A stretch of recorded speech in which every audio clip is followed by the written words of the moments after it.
everybody. Hey, how's it going? Happy Saturday to everyone. Happy weekend. Hopefully you're enjoying yourselves thus far, whether you're in the early morning or in the late evening. We appreciate you being here at MindMineTV.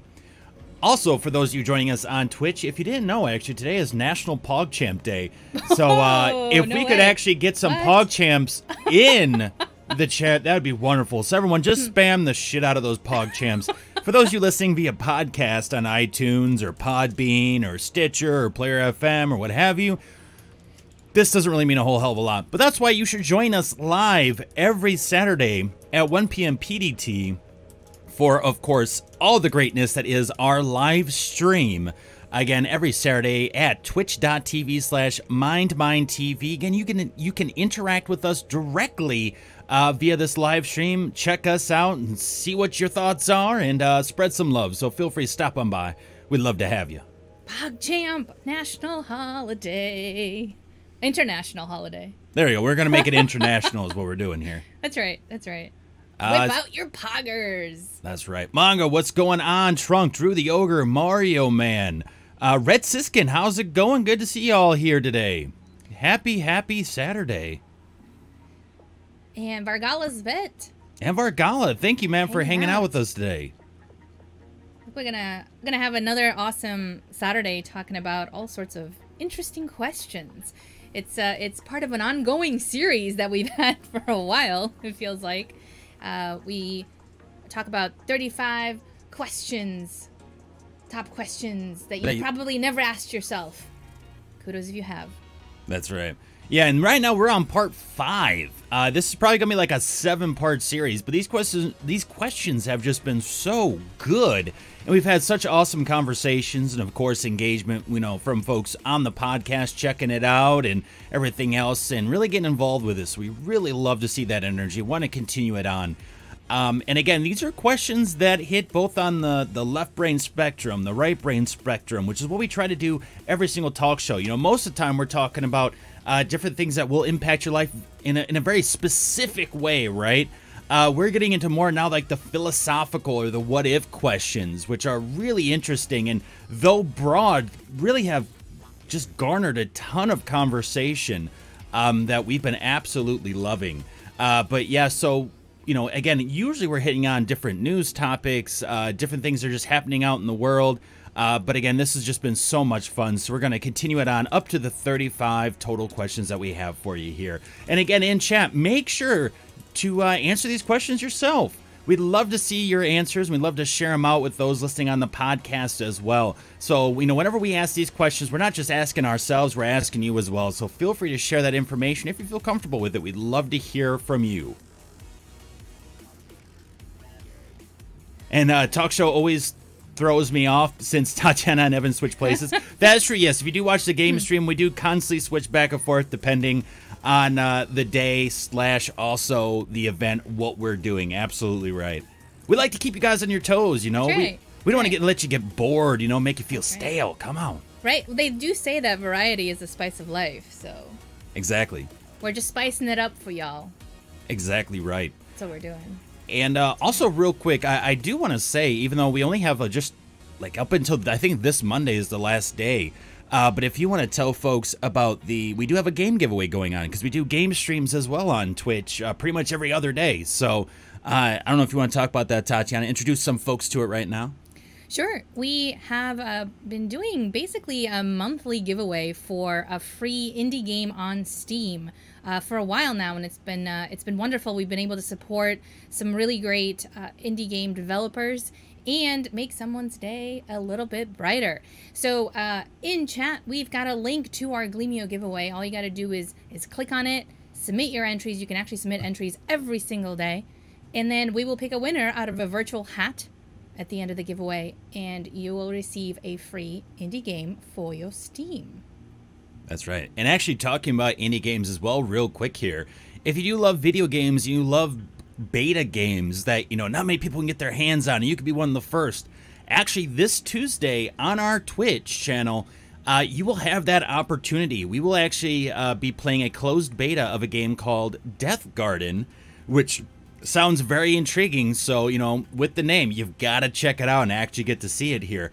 And with this, you're going to want to go especially because we will be giving away 2 Steam keys for your PC for this closed beta, which means on Tuesday you have the chance of winning access to this closed beta, which will be running for about a week.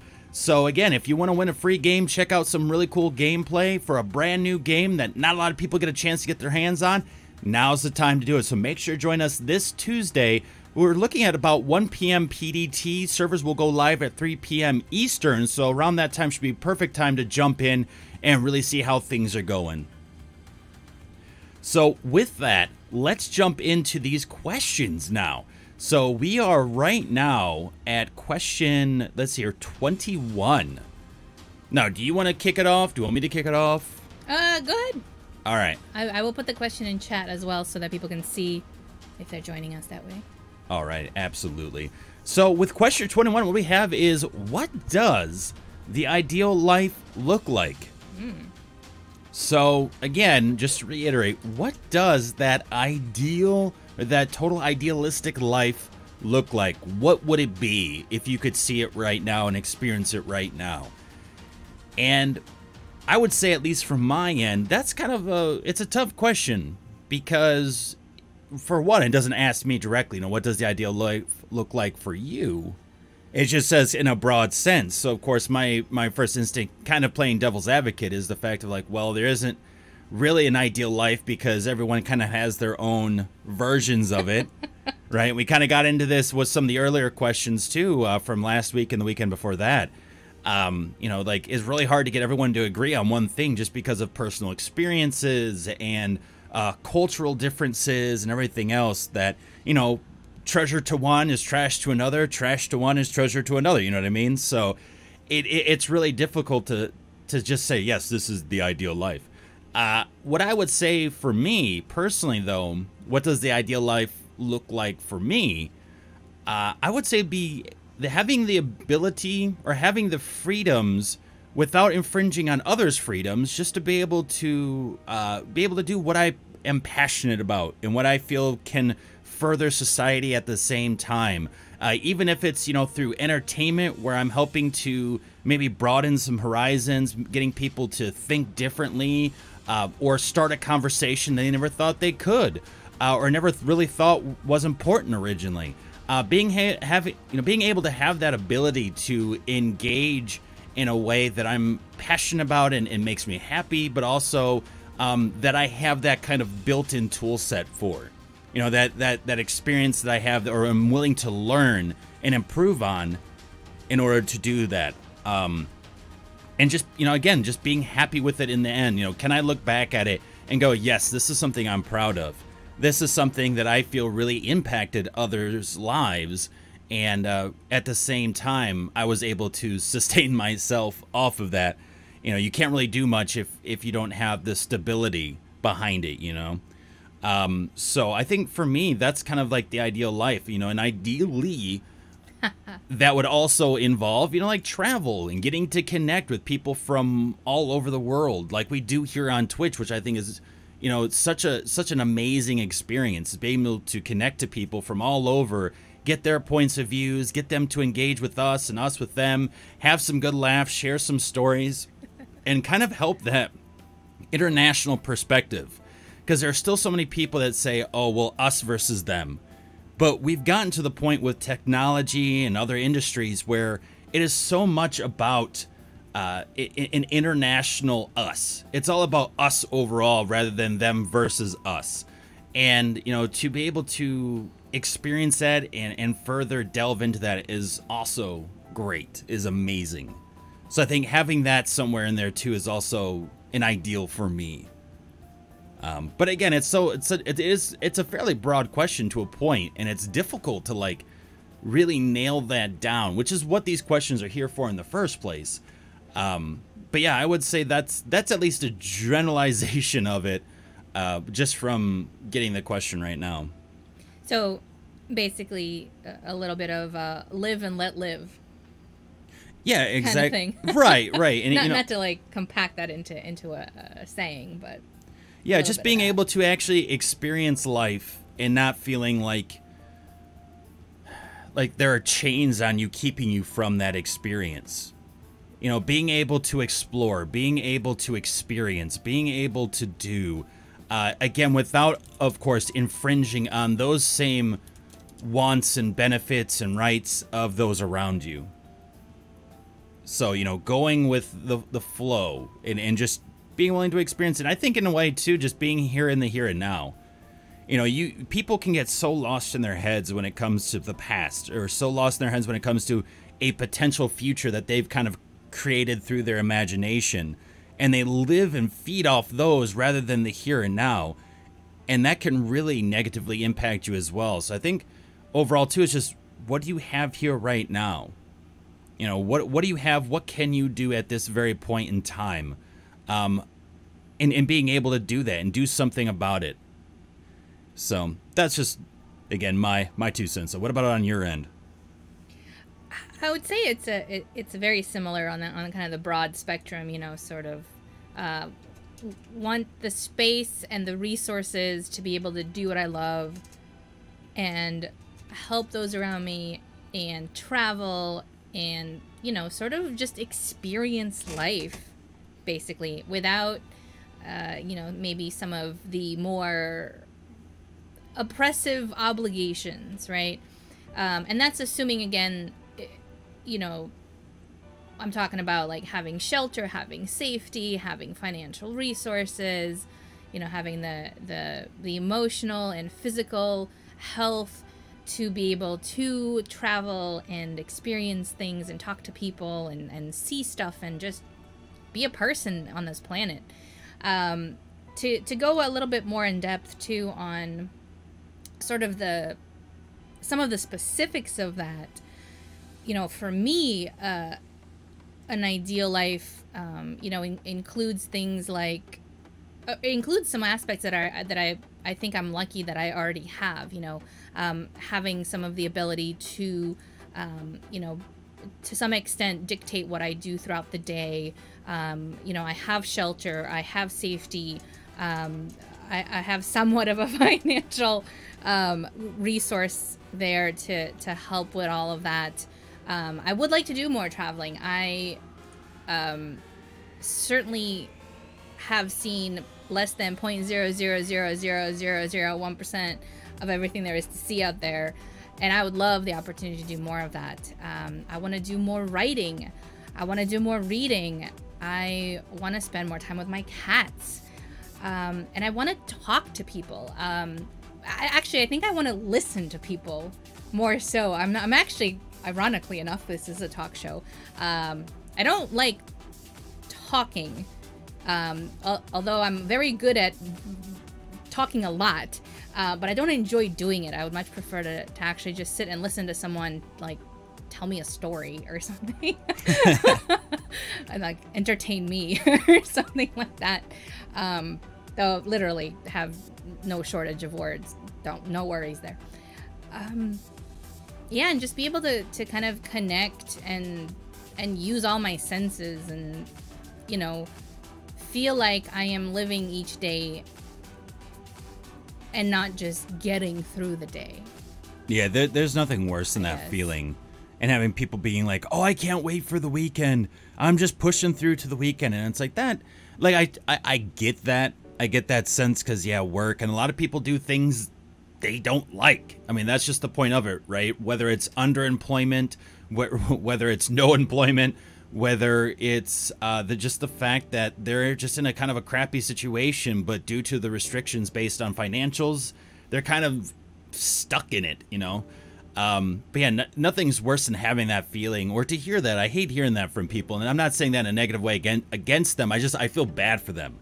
It's like, you know, you should be able to take time to enjoy your life and to enjoy each day rather than just the weekend. Well, I'm working for the weekend. You know, I can't wait for Saturday. And really, like, the weekend is so truncated, right? Because people work on Friday, they dredge it, and then all of a sudden they go out on Friday, and then they wake up, they do some stuff on Saturday, but then Sunday, it's like a mixture of, like, errands and then stressing because of Monday. Right, and that's if you have a weekend as well. If you work certain jobs where, like, retail is sort of a hodgepodge of whenever you're working, lucky enough to get any time off that feels like a weekend, then of course if you're there's some countries like in Romania, there wasn't a 2-day weekend until only a few years ago. So they only had the Sunday. And I remember coming here and it was like, what, 2 whole days? Holy crap. Bonus. I think they have two weekend days now. So yeah, and then of course, as we were saying, you know, there's different cultures, different work environments, different resources, right? Like you could be working more than one job. You may need to, I mean, you may have a completely different lifestyle, but it's always, it's tough when, again, you're sort of just getting through your day because you just need to survive, versus you're living your day consciously in that manner where you are able to make your own decisions on a lot of things, if not all things, and not feel like you're constantly waiting for some other end goal, right? Like when I retire, or when I make this much money, or when I have kids, or after I have kids, or when I get that house, or when I get that car, or when I get my next meal, or things like that. Mm-hmm. And to that I would say, actually, I feel like a lot of this ideal life, it is actually the same for everybody worldwide, regardless of cultural differences, because I feel like the ideas that we're talking about, at least you and I right now, are universal, right? Like everybody just wants to like be left alone, do their stuff, you know, and I don't mean alone like by themselves, but like, again, have the safety and the resources to do what they want to do without repercussions, without fear, without like just needing to survive, but rather living their life in whatever fashion or form that looks like. Mm-hmm. So to that, I would actually say the ideal life is the same for everyone in the broad spectrum and the broad strokes of the core of it. And then the details differ, right? Some Mm-hmm. people prefer to do one activity, others prefer to do this activity. I like to eat that, you like to eat that. I like to sleep now, you like to sleep later, you know, whatever it might be. Those details are sort of just details. Well, I think it's also important though. I mean, this is a tough situation because then people could go into, oh, so does that mean that, for instance, in order to reach this ideal life, you know, do you want the government to like be like, all right, here's everything here. Okay, you want to do this, we're gonna give that out to you. Because I know a lot of people are very negative against that, right? Because they're like, well, that money has to come from somewhere, right? The resources have to come from somewhere, which means everyone else.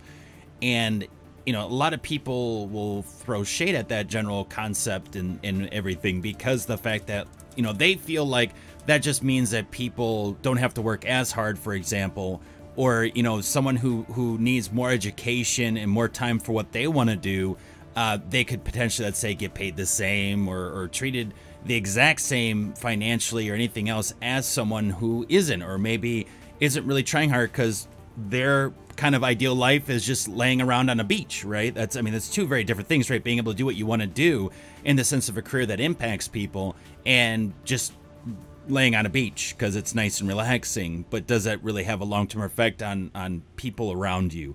I mean, maybe, again, if you're a jerk, maybe it gets you away from them, so it makes their lives better. I don't know. I mean, you know, it's hard to say. But, and I'm not saying one way or the other really with this. I'm just bringing it up because I think it's an interesting point, because that's usually where I hear this discussion go. It's like, well, yeah, it would be great if everyone could do what they want to do, but it really depends on what that to do is. And what, you know, does it really have a benefit to folks? And yeah, let's see how we can foster that and grow it. If it's literally just someone sipping margaritas on a beach, which you could probably say the top 1% of the people in the U.S. do that anyway, but that's a whole different story and different debate. Depends if they've earned the money or they were inherited. Right, among many other factors, right? It's interesting because, yeah, you get into these conversations about like welfare and everything else. So like, oh, well, you're just trying to feed off the system. And it's like, well, I mean, if you look at some of the most successful systems we have, for instance, they were, you know, socialist to begin with. They're about society, right? You have, for instance, the fire department, the police department. You have USPS, the United States Postal Service. You have all these different systems that are fed in by the people for the people. I mean, you could even say that originally that's what insurance companies were for too. People put in money, you know, it gets collected, and as soon as something happens, someone gets paid out, and as soon as something happens to you, you get paid out, but you also got to put in.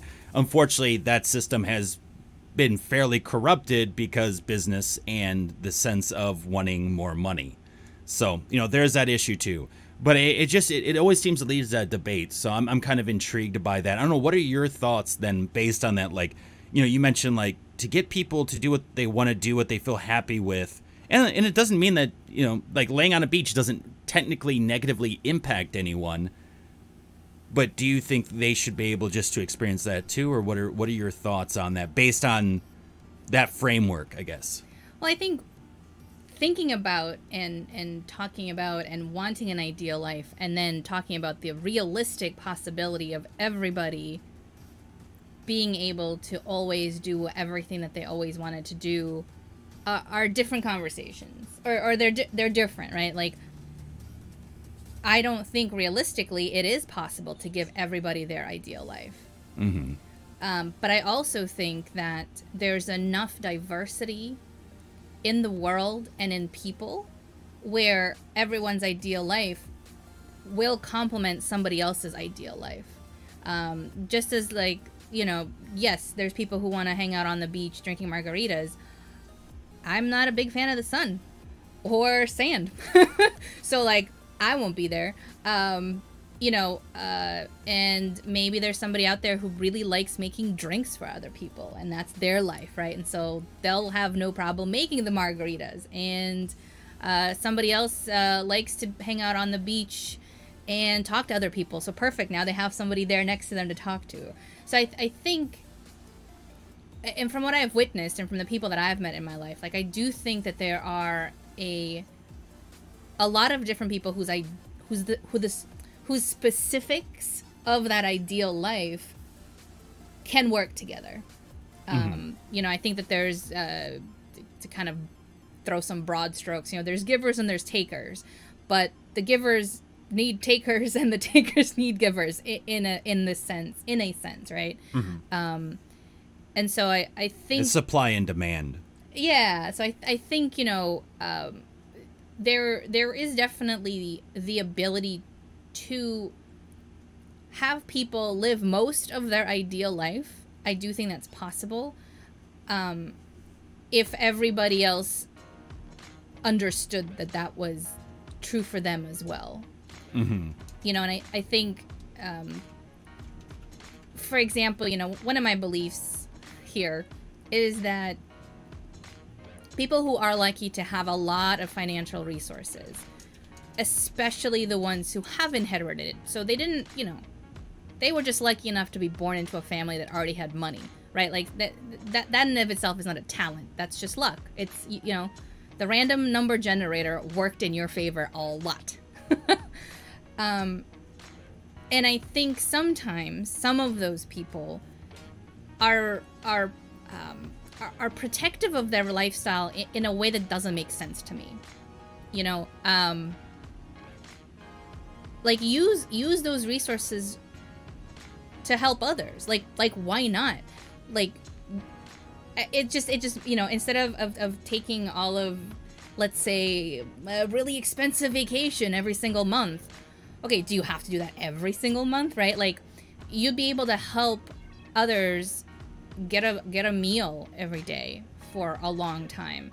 And again, it's that sort of thing in where, okay, maybe your ideal life includes taking a vacation every month that is outrageously expensive. However, if you just made your ideal life less ideal for a little bit, you could impact all these other people and help them reach their ideal life more too, you know? So again, I in terms of realism,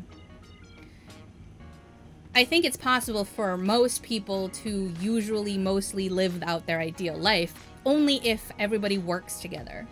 Because, you know, as they say, no man is an island, and it's very true, you know, it's very hard to survive by yourself.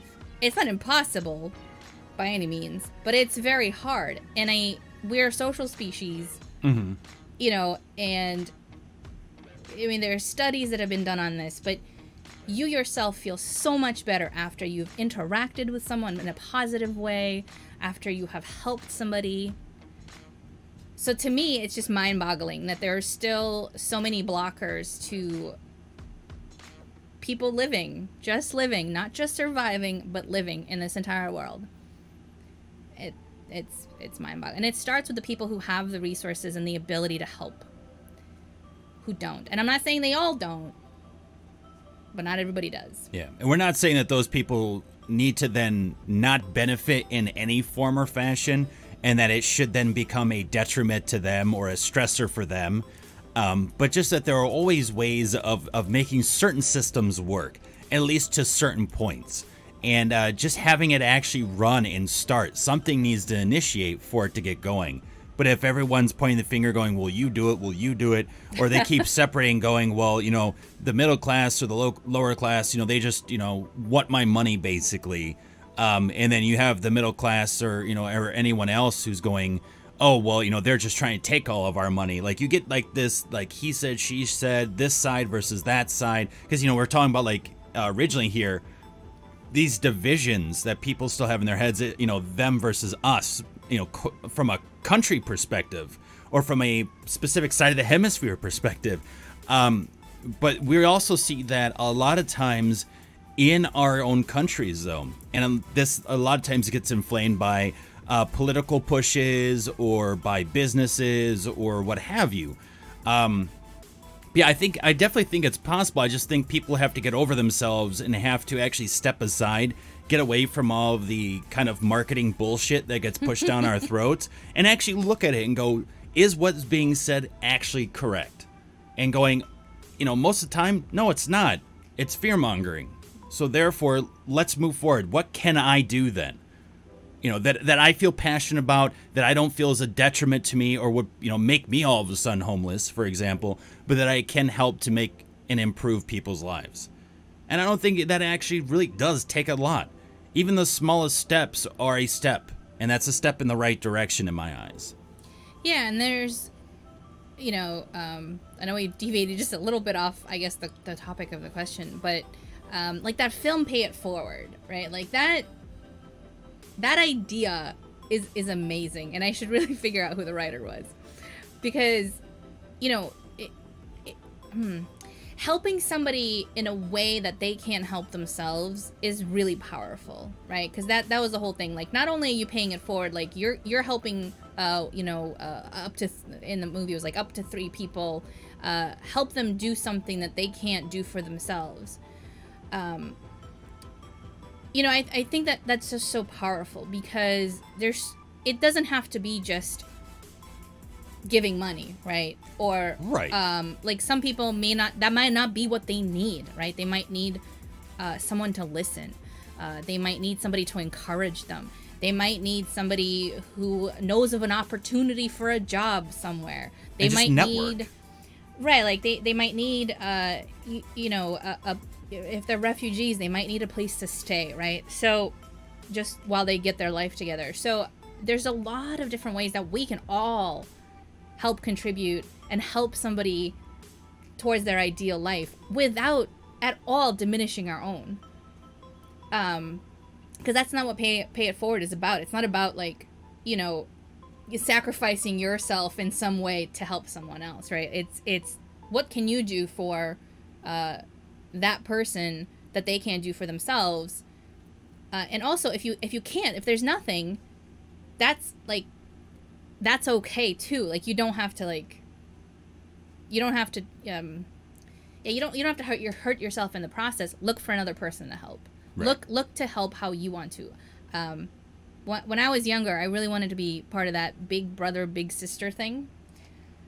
And for those of you that aren't familiar with it, totally going to probably butcher what they're all about, but essentially they pair up children that usually are in more difficult neighborhoods, and they pair them up with somebody who is older and can help them in some way, broadly. And I wanted to be a big sister so bad, you know, because I was like, oh, this is how I can help people. You know, I can do this. And I just was not good at it. I wasn't. I don't know if I was too young or, you know, if I thought it was one thing and it turned out to be another one. And I thought I was terrible at it. So I stopped, you know, and I heard from the mother of the girl that I was big sister to, and, you know, she was like, she basically told me to stop beating myself up over it. She's like, you didn't, like, that was all in your head. Like, you did fine, you know, that kind of thing. But I realized that wasn't the way that I could help somebody. Like, it didn't jive with me. Like, I think it's a great idea, and I encouraged everybody else to do it, if that's your jam. But it wasn't for me, you know. So I found different ways to help other people in different ways as well. So exactly, you have to go with what your strengths are. Yeah. Exactly right. Exactly right. And we have some great conversations also going on in chat. I just want to touch on real quick. So we have Mongo says, I'm pretty simple, financially stable, doing something I enjoy, and a small circle of friends, and I like traveling too. And hello, Smitty. Welcome to chat. How you doing today? Good to have you here. Let's see here. Also, Adi Owl, welcome to chat. Good to have you here. I like the weekend. He's got good music. He does have good music. That's true. Let's see as we go through here. Slowly work through chat. And Alf, hello, sir. Good to see you. How's your weekend been treating you? Trunk says, after a while, just sitting around doing nothing will get pretty boring. You know, it does. It does. Because you can actively enjoy lounging. Or if you're just lounging for a long time, after a while, your brain's like, hey, give me something to do. Anything at all. Make me work for it. Come on. It's true. It is true. Well, he also says we'd be theoretically in a position soon where no one would have to work if, and that's the big if, wealth was distributed evenly. Exactly. And there's plenty of talk, actually, from some of the more wealthy entrepreneurs in our world, talking about things like basic income, like being able to allow people to do whatever they want to some extent, but governments would have to step in and help. That there would be regulations and everything because the government would be involved with said process.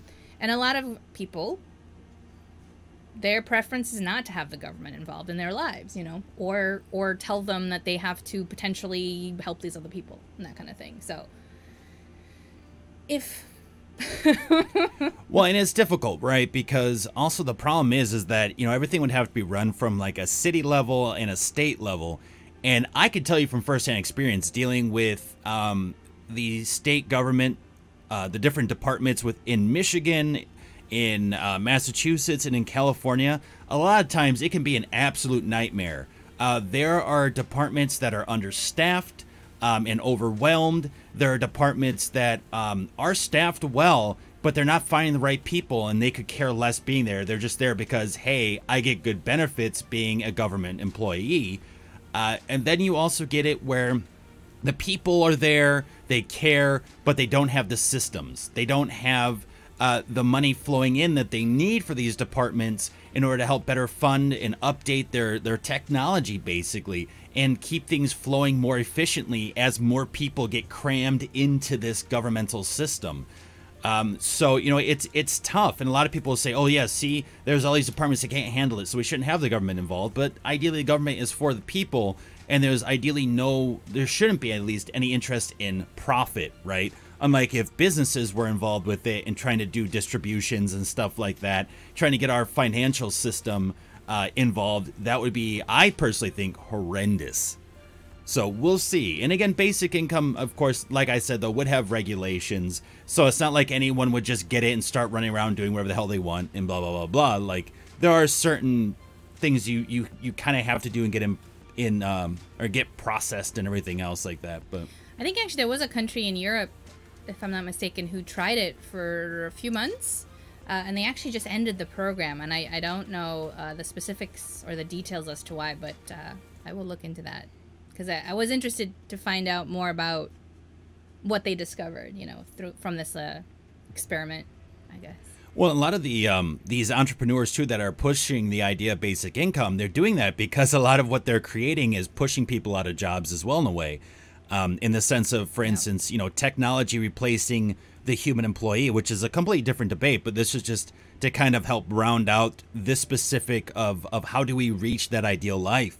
And, you know, so for many, a lot of these entrepreneurs are like, well, then let's just get a basic income system to help these people. Though I do struggle with this because I'm also frustrated at these entrepreneurs and these businesses who buy this technology because they buy it, they replace the people, but then they don't try to retrain the people. These are all really good people, very talented people. They wouldn't have them there in the first place if they weren't. And they just fire them and go, well, you know, here's a severance package. Thanks a lot, but, you know, we're good with you. Have a good one. Have a good rest of your life. You know, oh, you put 20 or 30 years into the company. That's nice. Have a good one. There's the door.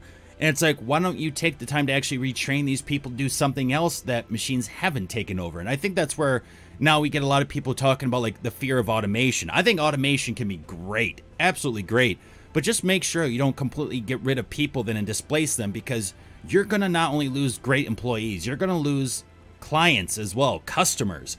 And you're going to lose customers because, one, they hate you, and two, because they don't have money to purchase anything from you because you fired them.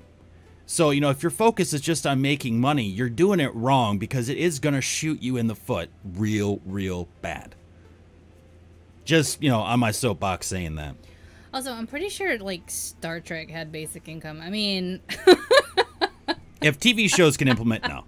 But, yeah. I feel like... The inspiration has always been there, though. Yeah. You know, like, the talk of it, it's not like this complete crazy, weird thing. You know what I mean? Like, it's not the... Like, people have flushed it out. It's been in societies already. You said it's been implemented in governments, which it has been. Like, people have thought this through. Absolutely. And then also, too, let's see here. Trunk says, I do not think we deviated at all. The question is, after all, the ideal life. So, of course, for everyone, how do you reach it? Absolutely right. Let's see here. Hey, Nuramlina, welcome to the chat. Good to see you. The problem would be that there are people who want to have more than someone else and such, who think they deserve more. Oh, of course. That's human nature, right? I don't think that's ever going to change. And that's why earlier I was saying that, you know, we all talk about the ideal life. And I think realistically, right now, unless everybody understood that, hey, we have to actually really work together to achieve this for everyone, it's not going to happen. Realistically, it's not possible right now.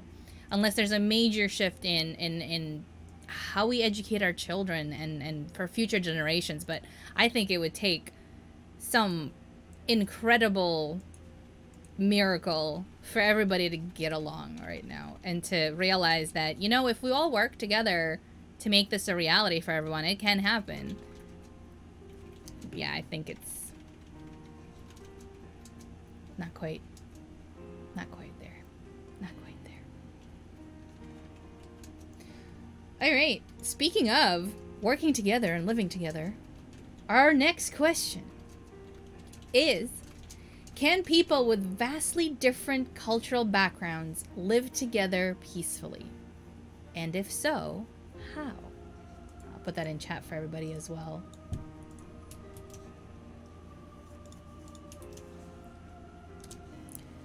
Because it's a little bit of a nice segue, actually, from what we've been talking about in some form or fashion here. But specifically, people with vastly different cultural backgrounds, can they live together peacefully? Whew. I think, realistically, right now, without some sort of education on everyone's parts, I don't think so. Because if we're talking, you know, not just, oh, there's some different cultural backgrounds, but vastly different. Okay, then maybe, you know, if the gap between the details of how they live and what they believe is so large, you need to have some sort of a bridge, right? You got to build some sort of bridge. Whether you're forcing people to understand the other side, or you live in a place where there's like a commingling of all of these different cultural things, and everyone sort of has to like now change what they believe in and how they've lived to cohabit together there. You know, without that, there's just no way.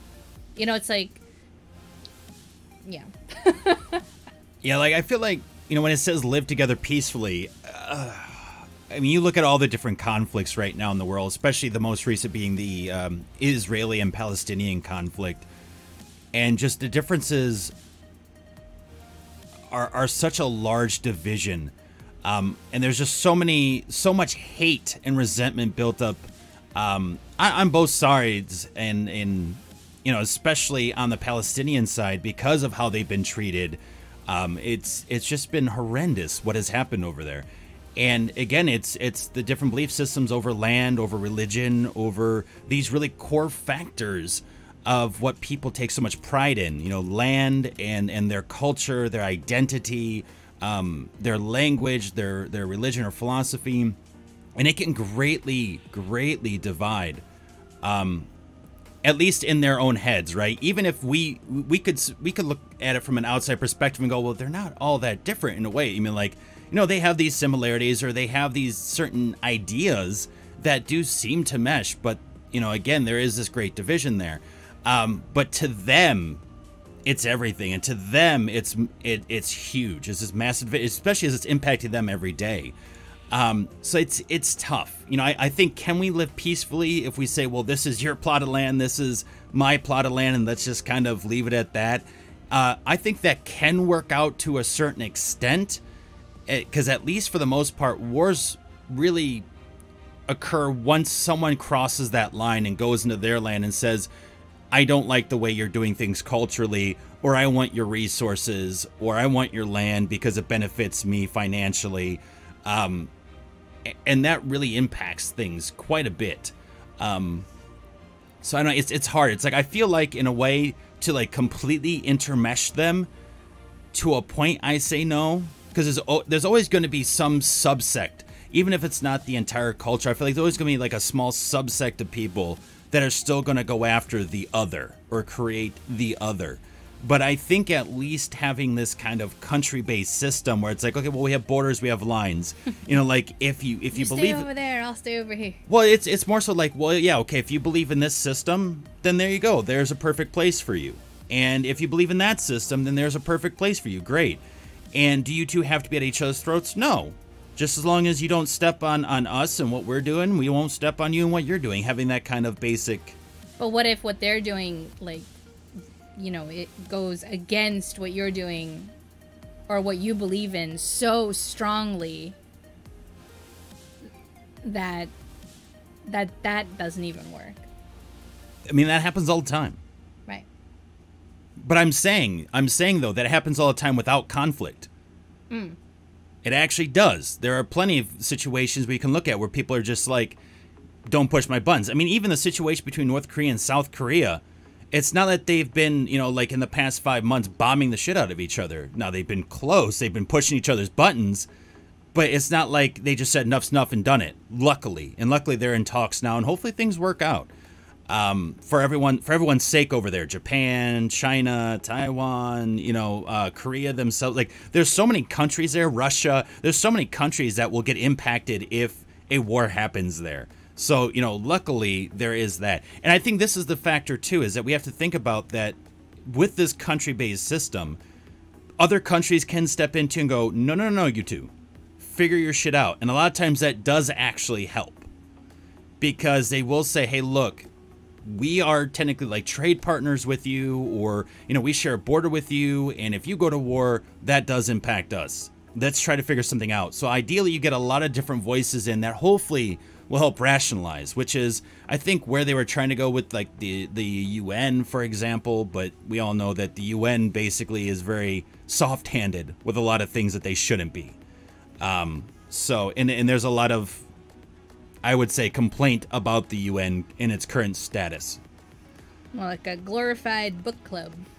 It's like poli-sci club. That's just it's what it really is. You know, I'm going to debate, and then I'll work with you, even though I don't agree with you, because then you'll help me pass, you know, some regulation that I want to pass, and then, but you know, so.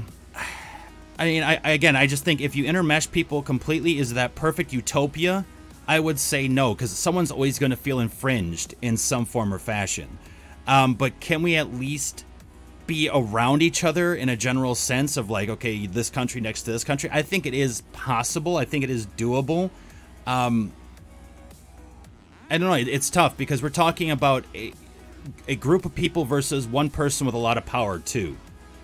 That can have a huge impact.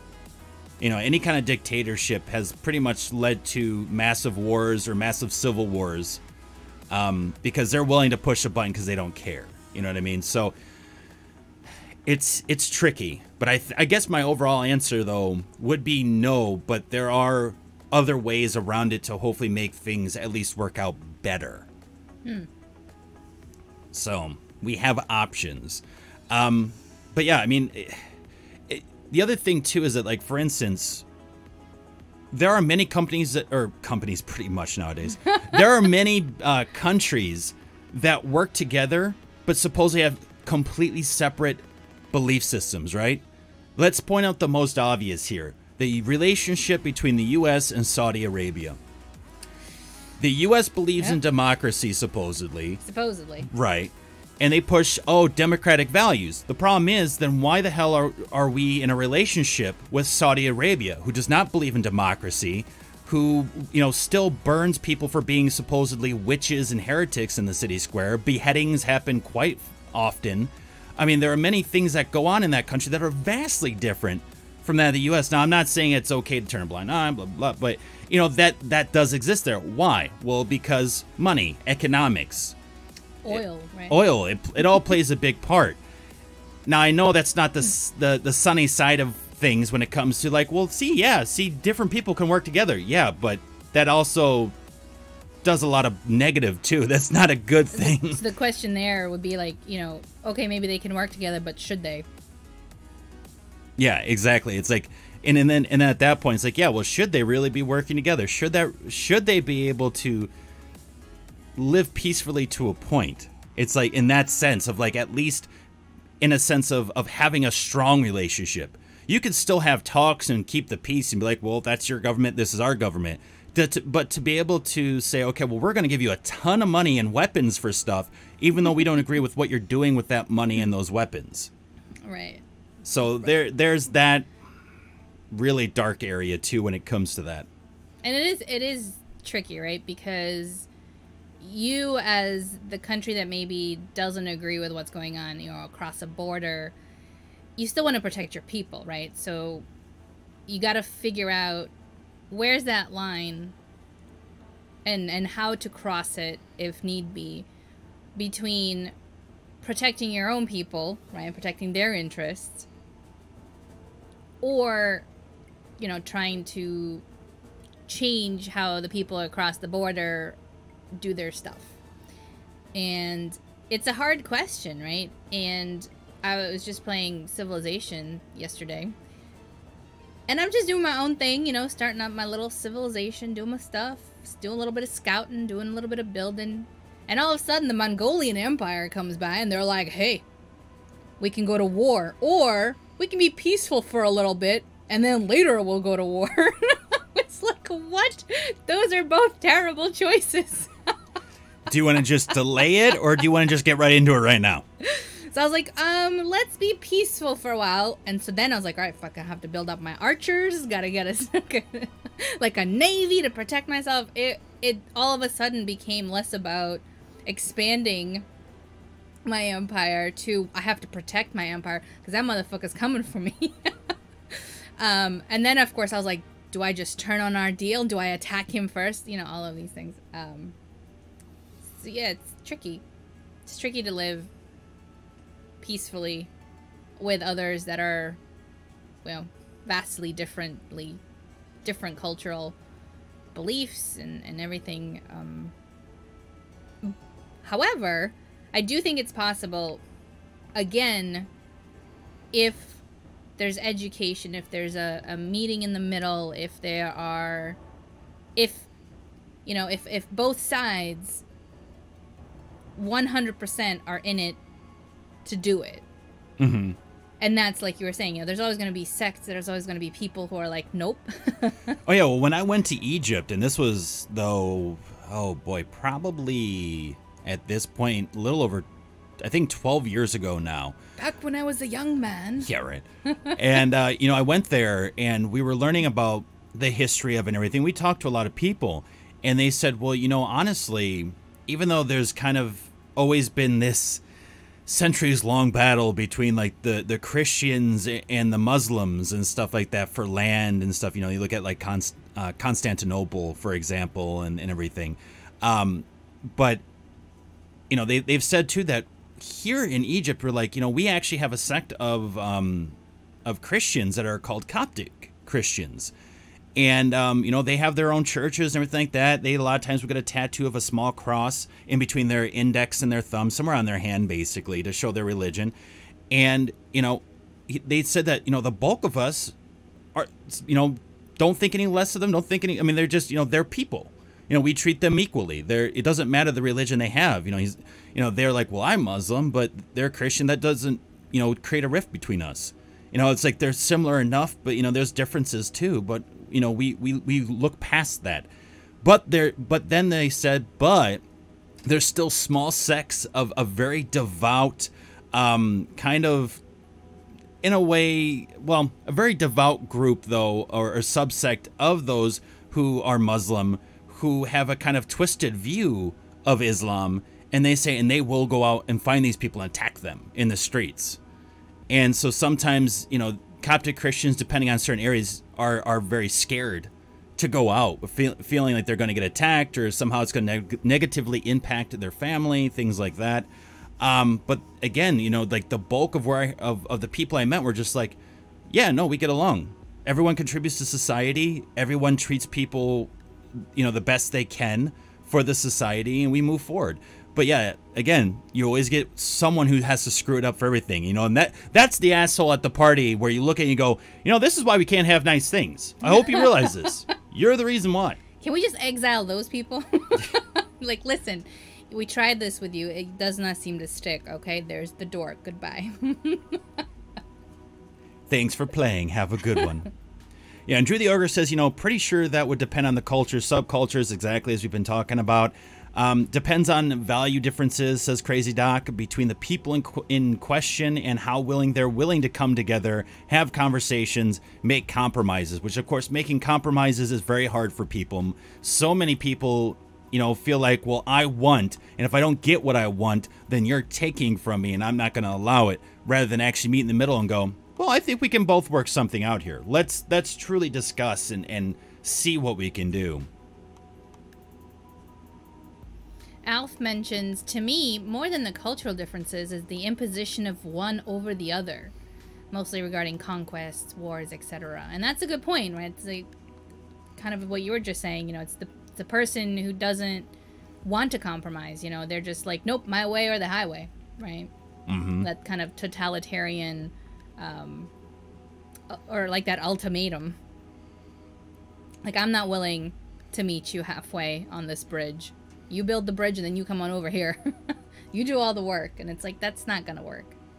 Oh, yeah. We've seen, too, so many times where, let's say you have rebel factions that break off from the core government. You know, they create militias. Or one country against another country, they overthrow the government. And instead of trying to figure out middle ground, it's usually always, you know, this faction, the winning faction in a way, you know, the top dog is the one that comes and replaces everyone. So then, you know, you get some people who are very excited for it, but then you get a lot of other people, too, who are still very attached to the old regime, to the old government, who are also feeling like a lot is being taken away from them. And that creates just even more divides at that point, too. So it's a vicious cycle. It really is.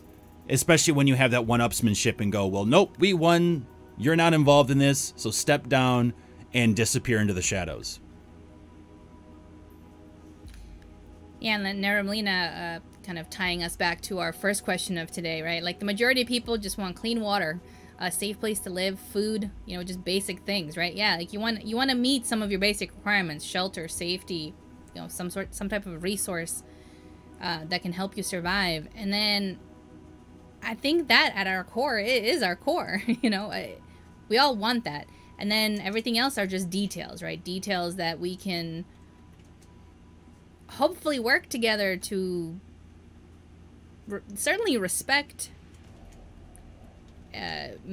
Maybe try to change if they're harmful to others, that sort of thing. But it does have to come through like mutual understanding and conversations, for sure.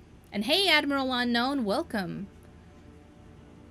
Yeah, it is true, Neuramlina. Like, at the core, most people in humanity just want the things that help them survive. Like, those core basic needs, that general instinct of, you know, I need food, I need shelter, I need water, just protection. And then ideally other people, right? Because that's how we keep our sanity. You know, being recognized, recognizing others, having that general conversation and connection overall. And it's amazing, too, because I always... in the big scheme of things, to really make an analogy here, to try to kind of simplify it in a way, it's amazing because if you look at sports, especially in the US, right, you could get two people who love, you know, rival football teams. You get them in a room and they don't talk about football. I swear to God, so many times people will get together and connect so well, right? But all of a sudden, then they're like, "Oh, what do you like?" "Oh, I love football." "Oh, I love football too." Oh, great, that's great. No, you know, oh, who are, you know, oh, you love the Detroit Lions. "Oh, well, I'm a big Cowboys fan. You know, the Detroit Lions can't play." And all of a sudden, they're going at each other's throat, and then there's a bar fight. You know what I mean? But it's like, at the core level, though, like, they were connecting. They were finding similarities. Yeah. They were like, yeah, cool, we're here at the same place, we really like it, that's great, we're having a conversation, you know, we're giving each other recognition, everything, which is what we want, right, as social beings. And then all of a sudden you get on that one topic, that one thing, even though it could be a very complex thing, that one thing, everything goes out the window. And I feel like that's how it happens a lot of times, that we start going more in depth, we start questioning more, we want more information, and as soon as we get that information, it's like, oh, well, that conflicts with my information now. Now there's issues. It's crazy. It really is. It's such a fascinating thing, though, too. Well, I think, right, it depends on, you know, that how much of those details and those specifics of their culture or their beliefs or their tribe or their clan, how much of that really makes up I'm trying to think of the right word here, but like the ethos of who they are. Yeah, like, you know, if they're walking through life and that's how they see themselves, I am a such and such fan, and that's a very strong part of who they are. I can see, you know, right, you meet somebody who attacks that, it feels like a personal attack. Mm-hmm. And you have to like defend it, right? Well, and that's all based on the fact that overall, I know a lot of people are saying too, well, that's just part of human nature, right? It was war. War is a part of nature. But I would say it goes even deeper than that. I would say the root cause of that, honestly, is a lot of times is insecurity. It's just blatant insecurity of ourselves, of being able to walk tall and say, well, you believe in that, and that's great. Go ahead. I have my other beliefs, and I'm willing to move on with that. You know, if for instance, if so-and-so wasn't so insecure about their philosophy on life or about XYZ, why would they be arguing about it? Why would it be such heated debate, and why would it then lead from going from power to force, where now you're trying to force someone to agree with you to make you feel better and make you feel more secure, because questioning your insecurities just provokes too many thoughts that you don't want to deal with. At that point, I would say that's on you then, not on the other person bringing the different ideas. So there is wisdom in silence. That is true. No, and that's a good point, right? A lot of the people that I have met who are quick to jump down someone's throat because they said something that they perceived as some sort of an attack on them, or was this person that may be expressing an opinion. A lot of the time, yeah, they were trying to like convince, more often than not, themselves that no, this is the belief that I hold, versus the other person was just like, whatever, I'm just saying shit just to say shit. And yeah, I mean, insecurity is also, I think, human nature. I think more so than anything else. I think it's like we have such a need we have such a powerful need to want to be accepted that as soon as some group accepts us, there's so many people that will just go hog wild with it and just dive in head first into it and just take it all in because it's some kind of recognition. Yeah, there's actually, for anybody who watches The Handmaid's Tale on Hulu, they're on their second season. And, of course, they've expanded the universe past what Margaret Atwood had written in her book. And there is a really, really interesting character study about the commander's wife. And a little bit like how you were saying, Evan, that it's in some ways it feels like she is clinging to an ideal of what she thinks, you know, the Gilead government, that current government, espouses, even as the actions that she is part of and the things that happen to her are not part of her ideal. It's fascinating, but that is a character that is in so much conflict with herself, and I do think it all stems from insecurity as well, just from how she acts and everything like that. So it's fascinating. Definitely give it a watch. Give it a watch, y'all. And just seeing where we can catch up in chat here too. Normalina says 2 different groups of animals of the same species will still want for the same thing, and if they cross paths, it's likely to go into battle. It could very well, especially depending on how desperate the times are. You know, if you're absolutely starving and you know that you have family at home that, you know, you need to bring that food too, and someone else is there and it's like, well, let's split it. Even if they said that, let's split it, that's, you know, that's still not enough for some of your family. It might be enough for you, but not for the people you need to bring it home to. So scarcity can play a huge role in things, especially when you're combating core needs. Yeah. Not looking at just, you know, well, I need the latest and greatest iPhone, so I'm going to punch someone in the face in line during Black Friday. We're not talking about that crap. What we're talking about here is actually survival. Like, yeah, water, food, shelter, things like that. Not the latest, greatest Samsung, iPhone, again, whatever object that really helps efficiency but doesn't give you overall value. Life value, I should say. But I need that tickle me Elmo, says Crazy Doc. I need it so bad. Crazy Doc, quit tickling me. Oh, that's pretty good. Wow, thank you. So question number 23, I should say. Emma says, what is the purpose of a human life? I can't even take that question seriously when I say it that way. I'm sorry. Very deep philosophical question. I'm saying it like Elmo. We'll have an Elmo remix to the podcast coming up soon here. What is the purpose? Getting some good responses in chat. How's it going? What are you even saying? What is the purpose of a human life? Now, I think potentially, because it's a little broad, you could take it in a couple different ways. But, you know, I think based on, because you could also go into like life in general, what is its purpose? But specifically, like, let's say human life. So what is the purpose of that said life? Now, I guess, like, the 2 core things that hit my mind are, well, one, do they really mean with this question, like, is there a purpose behind the creation of people overall? Or is it actually, like, well, what is the purpose of human life? Like, once you have life, once you're in this life, in this world, what is the purpose that life should have? Like, I'm trying to get, like, I guess I'm trying to figure out the best way of taking on that question, because I feel like it is kind of multifaceted. I guess answer whatever question version that makes sense to you. Should I answer like Elmo?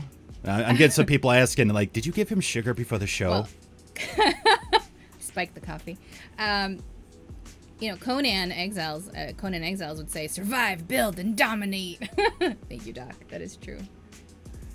Way to bring that one in. All right, El, thank you for joining us today, man. Have a great day. Always great seeing you. Look forward to having you come back.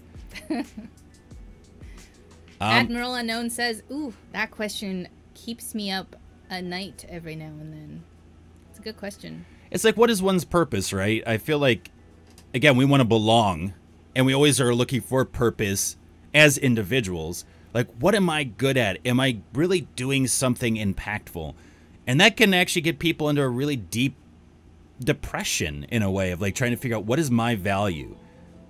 Is it worth it for me to be here? I mean, it's a very powerful question, and sometimes, you know, you could get really down on yourself and ask yourself that. And I think too, like, to go off, because this is inspired by like what Nurum Lena is saying, by saying, well, really, purpose is just a man-made convention. So like, you could say whatever purpose you want, but overall, we're here. That doesn't change the fact that we're here right now, whether purpose or not. You know, and if it was such a powerful purpose, I would assume we would all know, okay, this is the purpose. And I mean, I would venture another question on top of that. Why do we have to have a purpose in order to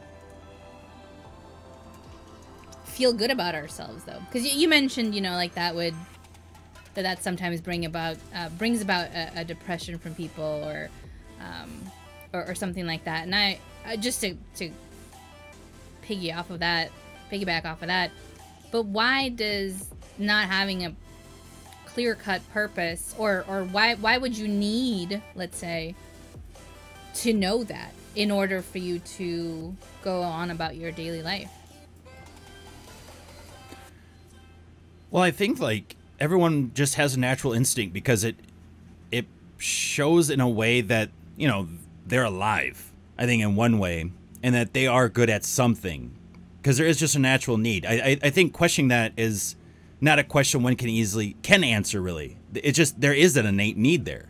It doesn't matter whether you want to question or not and say, oh, but is it, you know, is it really true or false? It's like, well, it just is. It does exist there. I don't think anyone just goes around saying, you know what, I think today would be a good day to think about me being, you know, beneficial to humanity, and otherwise I'm nothing.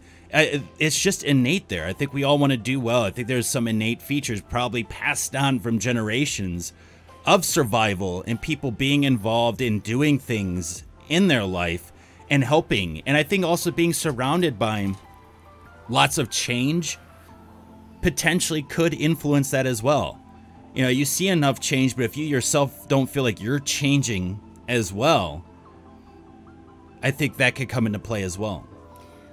But then if we look at the purpose of an animal's life or a tree, what's their purpose? But see, I think you're convoluting the question, though. Because, again, the question is human life, and the fact that what I'm saying is that it's just innate within our nature. It doesn't matter about the other animals. We're talking about the human life here, and the fact that just with us, we do have a natural need. You know, if we just sit around and do absolutely nothing, most of the time we just feel like, I want to be doing something more with my life. But we were talking about how sometimes that... So I guess I'm trying to figure out, like, is the purpose something that we give ourselves, or does it come externally? Because, I mean, I've never experienced that sort of, I guess, like, uncertainty or questioning about the purpose of.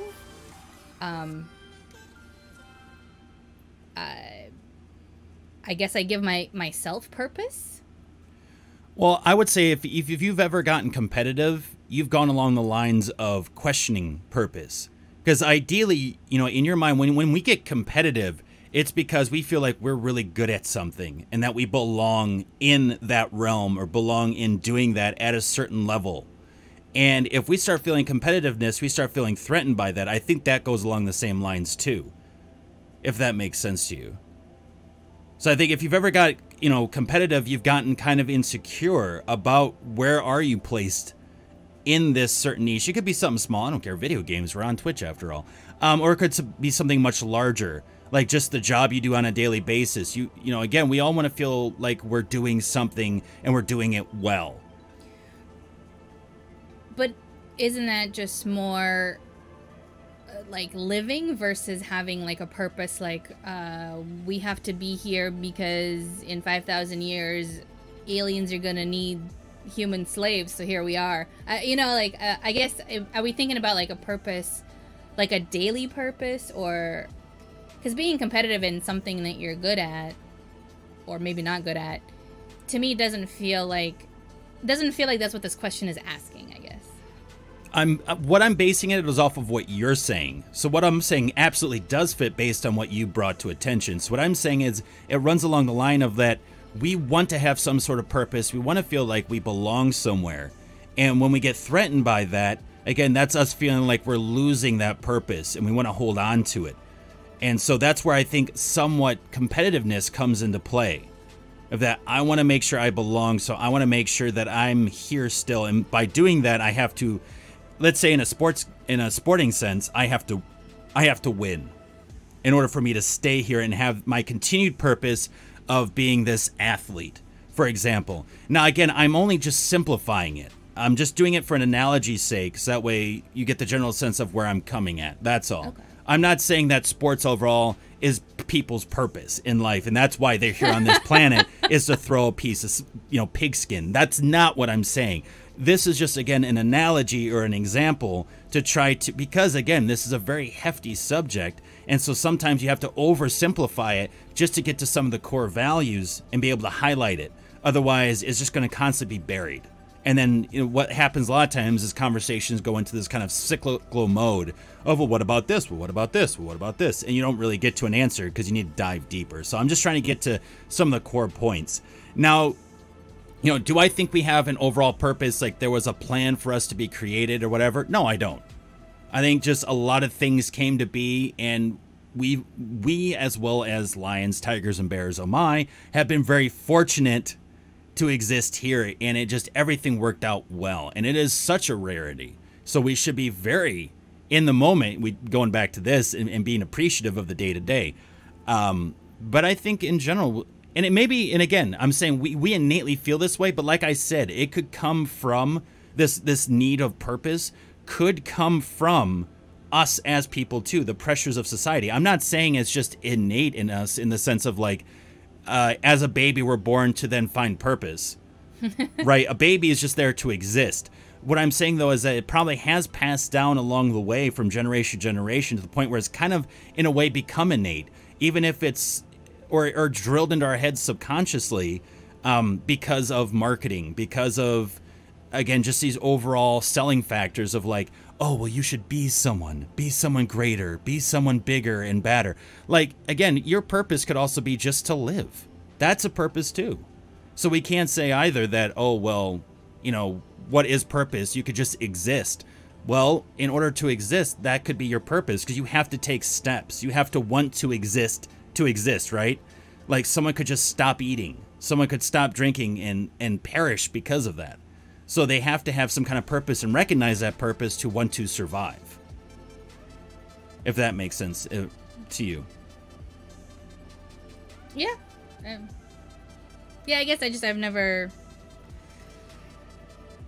I don't know. Yeah, I guess I've never questioned it. I know plenty of people who do.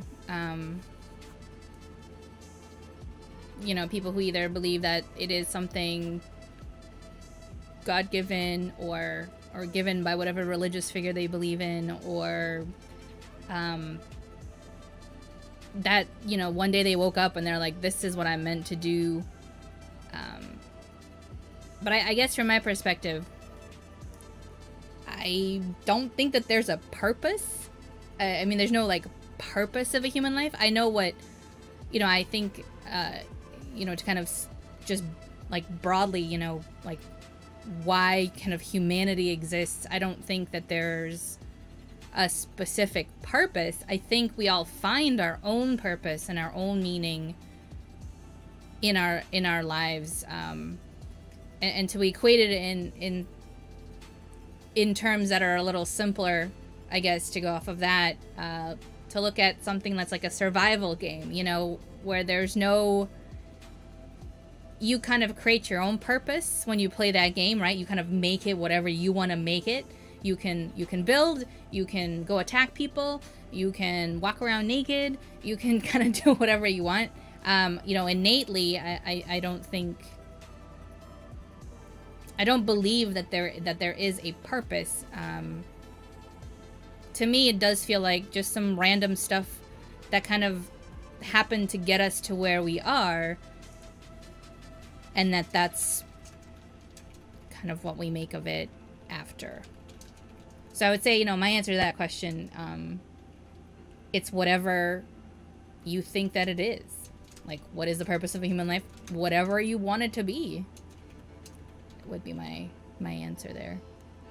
But even then you're talking about whatever it may be, but that's still purpose. And that's what I want to highlight. Like, that there is that purpose. No matter what you want it to be, there's always going to be some sort of purpose there. You could have no purpose. You could say there's no purpose, if that's what you want it to be. But it depends on what you mean by the definition of purpose as well. Again, going back to the core instinct, if your purpose is, if one of your purposes is just to live, you got to eat, you've got to drink, you've got to find shelter. Like, there are these core things that you need, and therefore you have to have a purpose behind it. Your purpose being survival. Again, and I'm really just talking about semantics here. Right, yeah, and then we could argue also about or debate or discuss, you know, is survival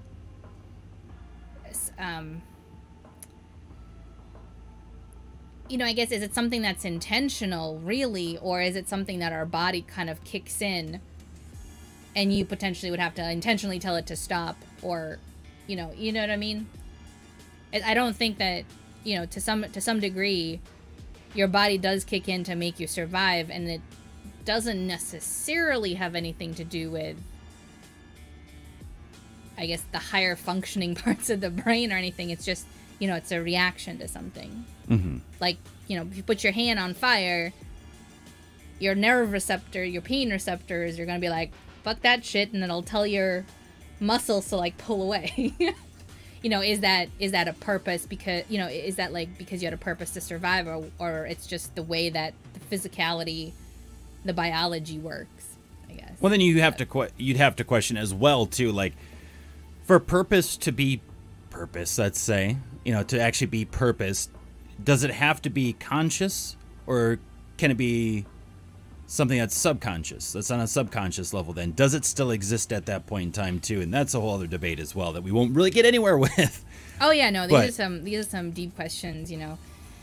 When I was reading this question too, I also took it to mean as, like, what is the meaning of a human life? And it's like, ooh, kind of along the same lines, but in a different manner, I guess. Yeah, exactly right. Well, moving on to our next question now, which is question number 24.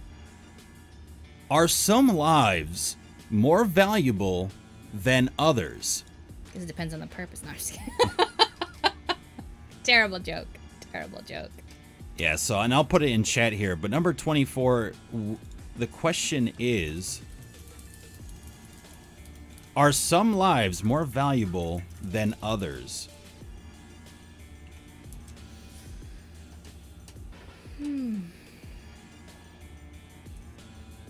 And again, it's interesting, right? Because this like brings me back.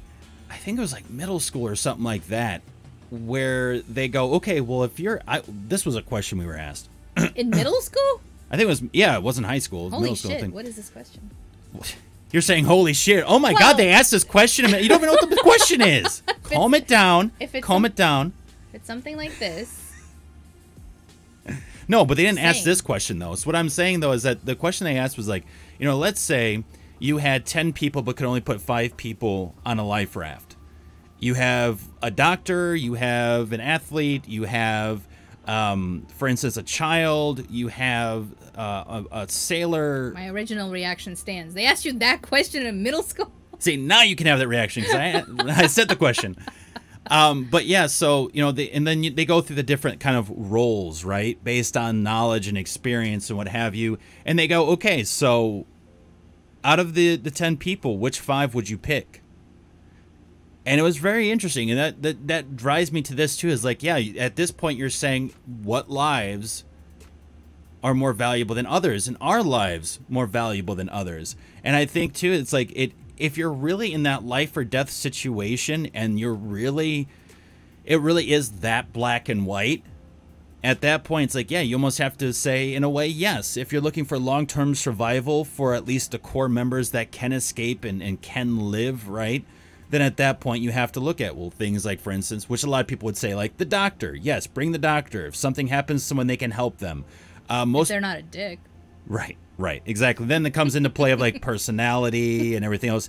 Yeah, just because they know something doesn't mean they'll use it and use it effectively. Right. That's the other thing too, right? Because we actually talked about this when it came to education. We were saying, well, some teachers are great teachers. Some teachers should find a new job. There are some people out there that just don't have the personality, don't want to deal with, and don't truly have a passion to educate people and improve others. So, it's a tough situation there, right? But I think if you had the ideal people and they had these backgrounds, a lot of people would say, well, bring the doctor, but then they'd actually be split. Some people would say, well, bring the kid because I feel bad. Like, I don't want the kid to just die, right? And there is like a potential, even though it's an unknown potential. But then other people would say, no, leave the kid. Like, what are they going to do, really? Like, that's going to be technically 2 less people because they can barely take care of themselves and they need someone else to also help take care of them. And so now you have, instead of 5 people who can actively be involved, you really only have 3. And so it's a very, very, very interesting debate. And actually, Admiral Unknown says, is it like expendability or power? Who's expendable, or is it just the basis of power? Who's better than others, right? If we want to then broaden it from this specific example. And like Crazy Doc asks, what does one mean by one's value, right? Mm-hmm. If we're just looking at value as in a breathing, living person, then no. Like, everyone's the same value. Everyone's a living, breathing person. Yeah. If we're looking at knowledge or ability to take care of oneself, or have they harmed other people in the past, or there's all these sorts of things that we can look at as value. Are we looking for the survivability of each individual person, or are we looking into the survivability of the group as a whole, right? Because if, for example, if I had to choose between a bunch of people, but we were going into a war zone or into somewhere where I knew combat was going to be useful, I'm not going to necessarily take the people who can't handle themselves. If we're talking about the survival of a group together over a long period of time, I would want, farmers and some warriors, but not all warriors, because they can't make us food and we're all going to die, that kind of thing. So it's interesting. And if you think about value, you also have to think about what's the goal. Yeah, look at the long term rather than just the short term. And sometimes it's important also to separate the emotional. Right. And if there is no goal, and we're just talking about philosophically, are some lives more valuable than others? For me, that's a hard no. It's like, no, philosophically speaking, we're all alive, we're all breathing. We're all here going through the same shit, and we just handle it in different ways. Right. But that doesn't mean that just because we may disagree with how some people handle those situations doesn't mean that they still can't do great things, and doesn't mean that they still can't hopefully maybe improve their situation and really come out of it. And the reason why I'm saying this specifically is because, like, some people would say too, as I'm thinking like devil's advocate here, it's like, well, would you say then someone who's working hard in comparison to someone who's homeless, who's a drug addict, et cetera, et cetera, et cetera? Again, we hear these negative stereotypes being thrown out constantly when it comes to trying to win over arguments one way or another. But let's say this is the case. Would you say then that there is value over one over the other? One person can barely take care of themselves, isn't doing something the other person supposedly is, right? And supposedly has it together, which I use that term very loosely. Yeah. Nobody anywhere in the world. No, that's a lie that parents tell children, and I don't know why they do that. Nobody has it together. Not at all. No, nobody. Some people are just better at pretending. is all it is. Yeah, no, and they're interesting questions. There's a show I watch, big surprise, I know. But this is the question they ask themselves on the daily. Who is more valuable than someone else? Who gets to go into the bunker where they're all going to survive the radiation storm? Who deserves to get this food? We can only feed 100 people. Who deserves to, you know, live, basically? And there is no right answer at that point, right? Because at the end of the day, it is also still a crapshoot. You might take people who maybe, let's say, have the knowledge that you think will be useful, but if they don't use that knowledge, or if somebody kills them, well, then what, right? So much for that, right? Or they use their knowledge, but something else comes down the line where a different kind of skill set is needed, right? So at that point, you can always train other people for skills, right? So again, going back to the idea that, well, anybody can be taught anything, right? That little kid who can't take care of himself, well, if you train him how to do it, he will. Mm-hmm. You know, and in that sense, he has actually more potential than someone else, let's say, who already is entrenched in what they know. So yeah, it's a very interesting question. Fun story time with Tatiana. Back in college, actually had a conversation with a bunch of people around a bonfire, because that's where you have also deep conversations on talk shows and around bonfires. And you know, we were joking around, this and that, and then we were like sort of in these dark wooded area that we probably shouldn't have been at. So, you know, we as we were ready to leave, we had been talking about kind of similar questions, the purpose of life, blah, blah, blah, blah. So we stand by the fire, and all of a sudden it's like really dark, right? And nobody had thought to bring a flashlight. Nobody. It was like 10 of us. No, not a single person. So we're all like, you know, trying to like find our way back to the dorms and everything like that, and we're all kind of walking around. So I was like trying to be positive, and I was like, it's okay, like we'll just sing songs and be goofy, everyone. And oh, somebody just hit a branch, that's cool, okay, don't go that way, everybody, you know, and like trying to figure out all this stuff. And I was trying to stay positive, and one of the guys turns to me and goes, well, if the post-apocalyptic world ever comes, like, you'll be okay. And I was like, what? I'm like, I literally have no skills. I don't know how to make fire, I don't know how to make food, I don't know how to hunt, I know nothing. And it was interesting because if they had asked, you know, during the bonfire, if they had asked, like, oh, would you thought that you could survive in the post-apocalyptic world, I'd be like, no, fuck that shit. Somebody would have broke my glasses, I'd have been blind forever. I don't know how to make new glasses. I can't see shit. I'm not very tall. I can't reach tall things. I can't climb. There's literally no like actual skill set that I could think of that would be useful. And so I asked the guy, like, what do you mean? He's like, well, everyone will protect you because you're just like, you're so bouncy and stuff. And I'm like, what the fuck? So yeah, it's interesting, you know, like just again thinking about like, well, what do we mean by value, right? Apparently, you know, having a jester in your group is a positive thing in the post-apocalyptic world. And to me, it's like, no, like you need to know how to survive. What? Me laughing around, bouncing around isn't gonna do crap, you know. So I thought that was interesting. Yeah, well, and that too, you got to think about like the importance of the mental and the physical, and you know there are a lot of different needs that happen, especially during stressful times. So, and you know, we got some good things being said in chat too. So Drew the Ogre says, if it's an actual level playing field, then all lives are equal. It's when the externalities come in that you have relative disparities. So as we were kind of talking about, like if you hit a certain situation such as immediate survival, what do you do? Things along that line. It was well said, Drew the Ogre. And Emerald Known says, is it even fair with these many variables? Right, exactly. And that's what's so engaging about these questions is the fact of highlighting the variables too. And also, you know, hearing from other people their points of view of what are the variables to them, because they can come up with different things than we could potentially, and it makes for even more interesting conversation and hopefully helps broaden horizons on how others think, others communicate, and what they consider important. So that's also great as well. And hey, Dalamaz, welcome, my dude. How's it going? Good to see you. And RX Mongo, you know, brings up an interesting point as well. You know, this gets harder if you had a variable like, are any of them family members, right? We certainly hear a lot about differences when it comes to family versus not family as well. Bonfire conversations are the best conversations. Agreed. But bring a flashlight, y'all. I'm just saying. It doesn't matter if it needs batteries or it's a hand-cranked one, just something.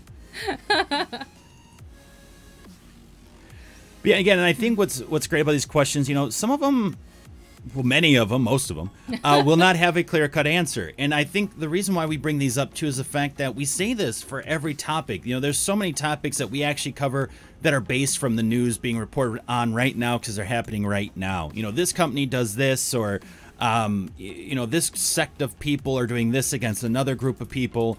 And, you know, for us, though, it's like a lot of times it's not as clear-cut as we would hope for, or we would like, right? Or that we see in the news. You know, there's so many news sources that say very, you know, clearly, oh, well, it's this one thing, and this other group says, no, it's this one thing. And so, you know, we pick sides and we divvy up and go, okay, well, I'm on this team or I'm on that team. And it's like, again, folks, not that clear cut. Never that clear cut. There's always additional notes that either help as a catalyst or are really behind what's actually happening here. And so that's why it's so important to get used to and educate ourselves on asking questions like this and getting all the different perspectives. It's so very important. Be like me and carry a solar charger attached to a battery pack that holds 5 phone chargers. Well, there you go, Dallamaz. Dallamaz is ready. Folks, it's all about the planning, like he says. If you are one of the many victims of low to no power on your cell phones while at the mall, make sure to hit up Dallamaz. He'll charge you right up. It's really funny, though, talking about power real quick. Just get on a quick light note. Because we've seen this. We've seen so many people, no matter the age, they'll be at a mall, they'll have their phone with them, they'll walk around, realize I don't have power. And, you know, some malls have charging stations now, but there are still some that don't. And it's hilarious to find some of these people who will actually, like, scour the mall and look behind all the different columns and pillars and doorways trying to find an outlet, and usually find one like at the lowest thing to the ground. So like you see these people huddled around a phone, like they're like huddled around a fire trying to survive with their phone charged into the wall, and they're sitting cross-legged on the floor with their bags all around them and stuff. It is like the funniest thing I've seen. It's just it's kind of sad in a way, but it's funny. And then they're texting away, right? It's like, aren't you trying to charge your phone just to make sure you have it? And here you are, like, using it while trying to charge it. Like that Snapchat song not gonna send itself. Yeah, it's true. It's true. I need to send a selfie to let people know that my battery is about dead, and I'm so frustrated with my battery being about dead because I keep using it. Hey, can I bum a charge? Hey, buddy. Hey, Dallamaz. Hey. You got the juice, man? You got the juice, I got the money. Oh, Dallamaz, you are prepared. Has battery packs and solar charger arrays in the car, in the house, plus spares in a bug out bag. Do I want to even know what that means? A bug out bag. That's amazing. The question is, we were talking about lives. Are some lives more valuable than others? We went a little bit off topic. Because we were saying bring a flashlight. Exactly. In dark places. It will help. Oh, a bug out bag is a bag for if shit hits the fan. When you bug out, this is the bag you use. Oh, I need to get myself one of those bags. And if nothing works in it, at least you have a bag to breathe in. Drew the Ogre also has one called the Oh Shit Duffel. That's why they got the handles, actually, in the vehicles. Those are the oh shit handles. You just grab on if you feel like something's going to happen. And there we go. Trunk has the answer to the question. The guy with the only flashlight is the most The one that holds the flashlight rules them all. So that's right. When the zombie apocalypse, when war collapses civilization, you know. Call Dallamaz. 1-800. Bug out today. But on to our last question for today. And thank you, everyone, by the way, who's joined us today, both live on Twitch as well as on iTunes and Google Play and Stitcher and all the other aggregators. Thank you so very much. We greatly appreciate you. And if you enjoy what you're listening to or what you're watching, please make sure to hit the follow button or the subscription button, depending on the platform you're on. That way you can be notified whenever another episode goes live. Again, we do this show every single week, every single Saturday from 1 p.m. PDT and on, hitting about left brain topics, right brain topics, where they intersect, and how they impact your life. And then, of course, we also do game streams live here on Twitch. So feel free to also follow us on twitch.tv/MindMineTV, where you can join the hilarity with all the really bad dad jokes that we do, all the little skits that we pull, and so much more. Again, it's all about entertaining you and having a blast, so please feel free to join us then as well. But now on to question 25. Question 25. And is this, let's see, is this one yours or mine? Let's see here. I don't remember. So, all right. Eeny, meeny, miny, mo.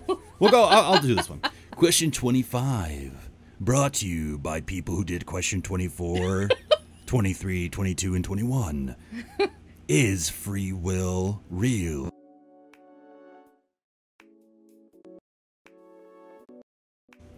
So again, is free will real? And to add on, or is it just an illusion? Which sounds like a song.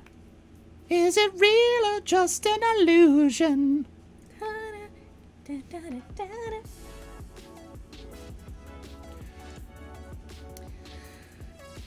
So basically what we're saying too is at least the dictionary definition for this, and again, I'm just going to basically summarize it in my own words here.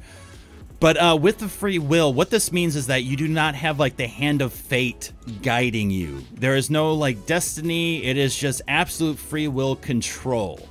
So you don't really have destiny or some other overarching force impacting and guiding what actions you take. Now, again, of course, there's a lot of psychology involved, and you could say, oh, well, marketing and certain other things do impact free will and everything else. But just, again, from a broad sense, that is what that is.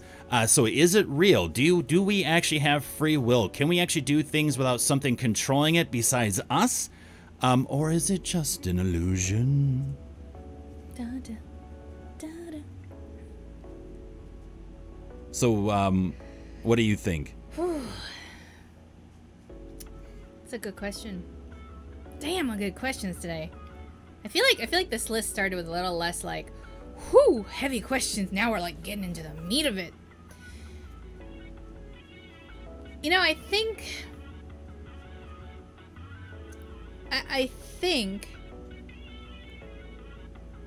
that free will, I think that there's two types of free will, which is gonna sound bizarre, right? But I think that there's the free will in that sense of fate, and then there's that free will in the sense of constraints or necessity. Mm-hmm. You know, if you're talking about free will, like, you know, is something kind of pulling the strings? Am I on a predetermined path? Is there destiny? Personally, I don't believe so. I think we have free will from that. You may choose to believe that we don't. And to me, that's called free will, to choose one way or the other. That's what I believe.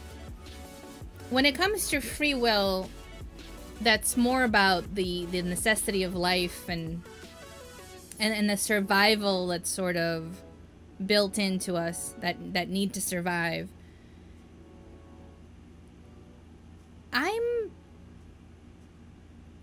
I'm not sure, because I feel like in some sense, well, yeah, you have free will. You can do whatever you want any given time. Literally. There's gonna be consequences one way or the other, good or bad, but you can literally at any point in time do whatever you want, as long as like you are like able to perform that particular action, you know, like or find some way to do it. Like, I can't fly, but I can go get my piloting license and get a bird up in the air, right? Is one thing I could do. I could go outside right now with no clothes and get sunburned. That's a thing I could do. I feel like you can do whatever. Now there's like the consequences and the restraints and the necessities and the survival aspects that tend to constrain our ability to do so, or like constrain our choices and limit our choices. But I think you can do it.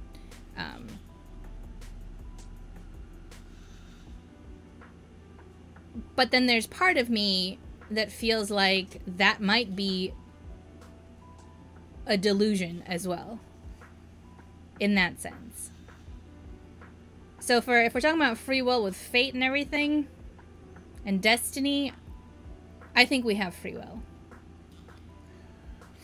But if we're talking about, I guess, some more of the more, I don't want to say real, but some more of the kind of daily things that are happening around us, I'm not so sure. I feel like yes, but then there's some days where it doesn't feel like that. So I don't know what that nets in a mathematical formula. Yeah, I mean, there's so many semantics that are played here too. Again, like for instance, I mentioned marketing and things that impact your psychology over time. You hear a message long enough, you're going to believe it to be true. You will take certain actions, whether unconscious or conscious. Right. For instance, for the longest time, people would say that, oh, well, anytime I see a can of Coke, I hear the noise and I have this certain positive kind of feeling, and it feels fresh and cooling and refreshing. And it's like, you ask these people, have you really had those experiences? Some will say, actually, no, I've never actually had one from drinking it, but for whatever reason, it always comes into mind whenever I see it, right? And it's because of how it's portrayed in images, in video, and what have you. So it's like, at that point, do we take actions? Is it really free will? Now, you could also say, too, well, you have that choice in the end, though, to say no. Like, oh, it sounds good, but I don't need it. And at that point, is that free will? You could argue that as well. You could also argue the fact that, there are rules and regulations. So, yes, you could freely go outside and streak around if you want, but most people won't in their right mind because they understand the fact that they will be arrested for it. And so it's like, at that point, you don't really have a free, how free is a free will, I guess, is what I'm trying to get at, because you're always going to face some sort of restrictions, whether physical in a way or cultural. What does the society perceive certain actions that you could take as, because that does actually restrict that free will, because it keeps you from doing it because you feel like there's going to be a serious consequence to that. So therefore you don't, even though technically you are choosing then to not do it, which you could say is also free will. That is a good point. So it's very cyclical in a way, and it really depends on what your version of the definition really is. I know there's a lot of debate going on too in the chat as well about, well, I believe this and I believe this, but it's also like, well, what is free will then? What is that definition? What does it mean to you in comparison? And I think, everyone has is on the right track here. I really do. I think everyone, what they're saying, even though they're just disagreeing in a great way, by the way, folks, thank you very much for being respectful and actually having a discussion rather than like, you suck, oh yeah, your mother, or anything like that. We appreciate that. Seriously, we really, really do. It does mean a lot, because that's what we want here. But I think everyone has, based on their frame of reference and based on their definition, are correct in a point, in a way, based on what they're working with. Now, whether overall, depending on what it really means and what it really is, it is very hard to say. I'm on this. See, I feel like there is a certain sort of free will, but there's like a lot of caveats. It's like a very complex contract. Oh, it's the Path of Exile skill tree. Yeah, it's like, there's just there's free will to a certain point within a framework, but not beyond it. And I don't know how really to say that, because I guess I have not really thought about this in broad terms. I get examples that kind of jump in my head, but they're very specific and niched.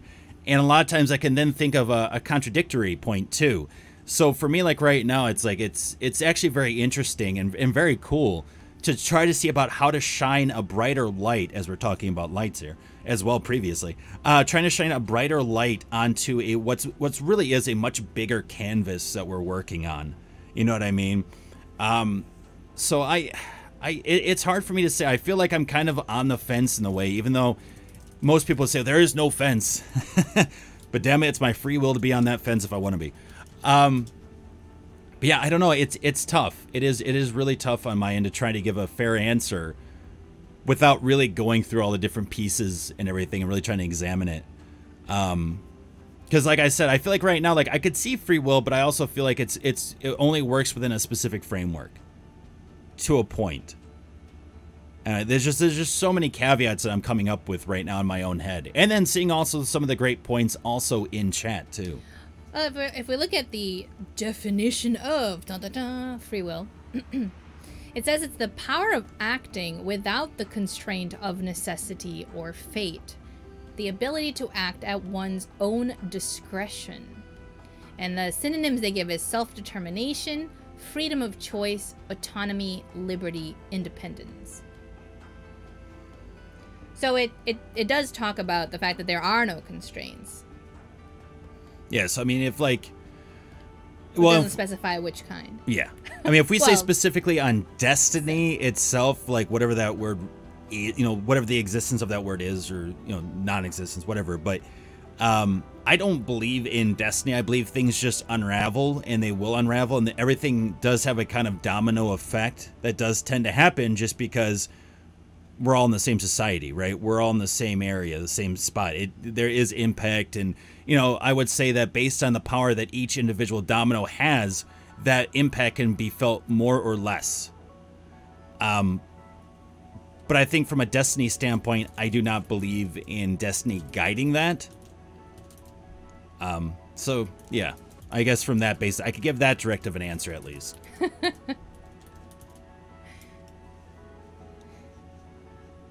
Yeah, there's some talk in chat too about eating only one chip from a Pringle can, and I can never stop at just eating one. Once you pop. And Trunk says, put your mind to it. I believe you can do it. And I would say to that, I think that when I make the decision to purchase a can of Pringles, I have already told myself, you will eat all the Pringles in like one sitting. Like, and so I have to actually stop myself at not purchasing it, which I do. You haven't seen any Pringles around. No, I have not. No. Because when I purchase one, I know for sure I am going down the dark path. And so I have made the decision for myself long before that is in front of me as temptation. Trunk, poor Evan, no Pringles for you.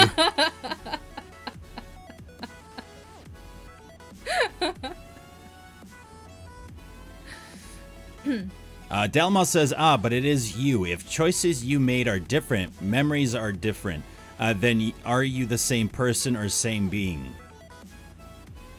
If we postulate a stochastic multiverse, which I'm not entirely sure what that means, a stochastic multiverse. I've certainly heard or contemplated the concept of multiverses for sure. Are those the... Well, I'll see if... I'll let you explain it. I'm also going to look up that word. I've seen it, but I have never...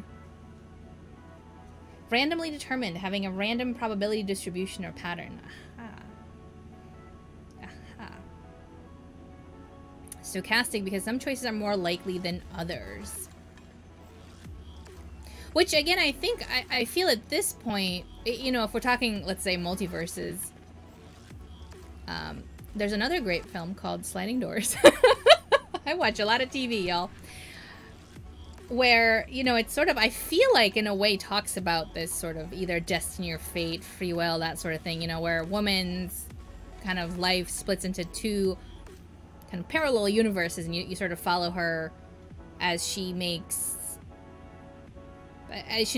her life, but she's made, sort of there was a split of a decision there, where she she catches the sliding doors, and in the other one she doesn't catch the sliding doors. Oh, that's right. I remember you talking about that now. Okay, I do remember you bringing that up. Yeah, and then you know, the endings of those different choices. You know, it's interesting because I feel like the film sort of lets you believe one thing, and then it's a different thing. It's a nice, you know, it's got some twists and turns as you kind of go through. But I think it does, you know, highlight some interesting things about free will. You know, like you can feel like maybe you don't have any, but certainly I think in that film they tell you that you do. Essentially. And Dalmal says, I show free will by changing my name, my text name in chat. The color. The power. What about a world where only Pringles exist? Sounds like a great intro to a movie. There you go. In a world where Pringles are the only things to exist after the nuclear holocaust, what will happen next? I mean, I'll tell you what, I really want Pringles right now. Pringles, if you're listening. We'd love to have you as a sponsor of the show. Come on by. But yeah, again, I think this one is probably one of the hardest ones, because it's like, okay, well, what is exactly free will, and can we really say? There are a lot of what ifs to this. But we want to thank everyone, though, for bringing up their conversations in chat, sharing some of their ideas and perspectives. Again, this is what makes this show, this channel, so damn rich, is all of you. And when I say rich, I don't mean wealthy. What I mean by that is, you know, just so much value, so much. It just makes it such a great experience, because you guys are all able to share your perspectives in a platform where you can and are allowed to do so, and that you can really get across different points of views. And, you know, even if you disagree, you can agree to disagree, and at least have a better understanding of how the other side, if you will, or someone else that is different from you thinks and processes things and really sees the world around. So it's really awesome. Really do appreciate everyone today who has joined us. And for all of you that are listening via podcast, again, on any podcasting platform, we greatly appreciate you as well. And of course, always welcome you to join us on our live streams every Saturday, 1 p.m. PDT, twitch.tv/MindMineTV. Also, I just want to throw out that, you know, talking about the community and the support, not only you all being here and sharing your thoughts and perspectives and engaging with us and having great, you know, great laughs and everything, and exciting times and creating stories, not only during the talk show, but during the game streams, has been incredible and really does help make this channel. And our goal, of course, always is to entertain you and to get you thinking and talking as well, and connecting on many different levels. So, you know, without you, this just wouldn't be where it is. And we really thank you, honestly, for everything. And, you know, we also thank everyone, too, because some of you have even not only come here every day to share your thoughts and ideas and be a part of the community, but you've also done things such as also subscribe, which on Twitch, you know, putting down $4.99 a month. That, again, it greatly helps the channel. But you know, the fact that someone is willing to do that just means the world to us. We really thank you for that. But also, even then, too, things like bits, which are tips that you can do through, which is basically like a monetary unit through Twitch. And everyone who's been giving bits and everything like that, and their hard-earned money, seriously hard-earned money, to continue this stream. Because, you know, just like PBS or NPR says, you know, we run because of you. You know, that's very much it. You know, we're here because of viewers like you. Exactly. You know, we invest everything we can into this. But, you know, truly, we can only do so much, and we appreciate anyone who's even willing to go that far. Being here is absolutely amazing, and the fact that people are willing to go even further with their hard-earned cash is also greatly appreciated.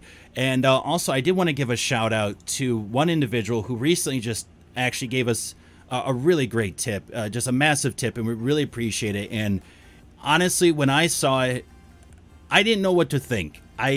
You know, I mean, every time someone subs in bits, it's very hard to, like, really articulate, like, what the hell to properly say besides, like, thank you. Holy shit, thank you. Like, right now, Crazy Doc, you crazy dude, with the 4 months, subscription. Thank you very much. Let's get some hypes in chat. We greatly appreciate that, dude. Seriously, thank you, thank you, thank you. And I hate just saying thank you. I just want to be like, I don't know, like... I need like a new word. I will name my firstborn after you. I don't know, like... Little Crazy Doc 08, would you like to know where your name came from? I don't know, like, you know, I don't know what the... Like, words, things, expressions. I smile, I'm happy, I don't know. I ramble, because I don't know what the fuck to say. But, you know, it's stuff like that that just means the world, honestly. And we're glad that we could give you something that you feel you can support, that you see value in, and that you can be like, I want to come back here. I want to keep coming back here. I love the community. I love the people. I love what you guys are doing. I love what you're bringing to the table, and I can see a future for this channel, and that really means the world to us. And so I also want to thank, actually, Trunk1791, who also sent over a tip through Stream Elements, I think last night. Streamlabs, yes. Or Streamlabs last night.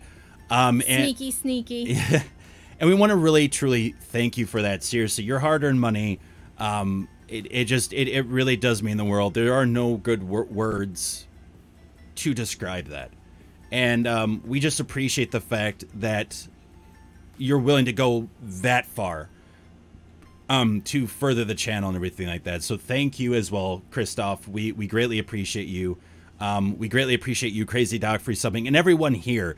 Even if you're not a sub, you've never given bits, it doesn't matter. You don't pay to get respect here. Just being here and being a part of the community, respecting others, that's how you earn the respect in my eyes. And so, you know, every single one of you that's here today has earned my respect tenfold. So thank you very, very much. Unless you're a troll that we banned, then... Go F yourself. Go F yourself. Other than that... There's no room for you here. Other than that, thank you all very, very, very much for today and for another awesome show. And we will be back, of course, next Saturday with another Serious Talk Saturday where we take on 5 more questions. We'll be going 26 through 30. And then from there, the Saturday after that, finally, we get to the end, the light at the end of the tunnel. 31 to 35. It's going to get real. It's going to get real deep. And definitely join us tomorrow, 11 a.m. PDT. We will be back here with Deus Ex Mankind Divided. Talk about sneaky. We're going to try to be sneaky. We'll see what happens. No promises. But yeah, come join us for the gameplay. It'll be good times. All right. Well, thank you so much, everyone. Have an awesome Saturday. Get more hype in the chat. Have an awesome Saturday. Again, really enjoy this week and enjoy the rest of the upcoming week as well. Hopefully we'll see you Sunday. If not, also Monday we'll be back too. And Tuesday for a bonus stream where we're giving away some free game keys for Death Garden. So make sure to join us there as well. We'll see y'all very soon. Have a good one.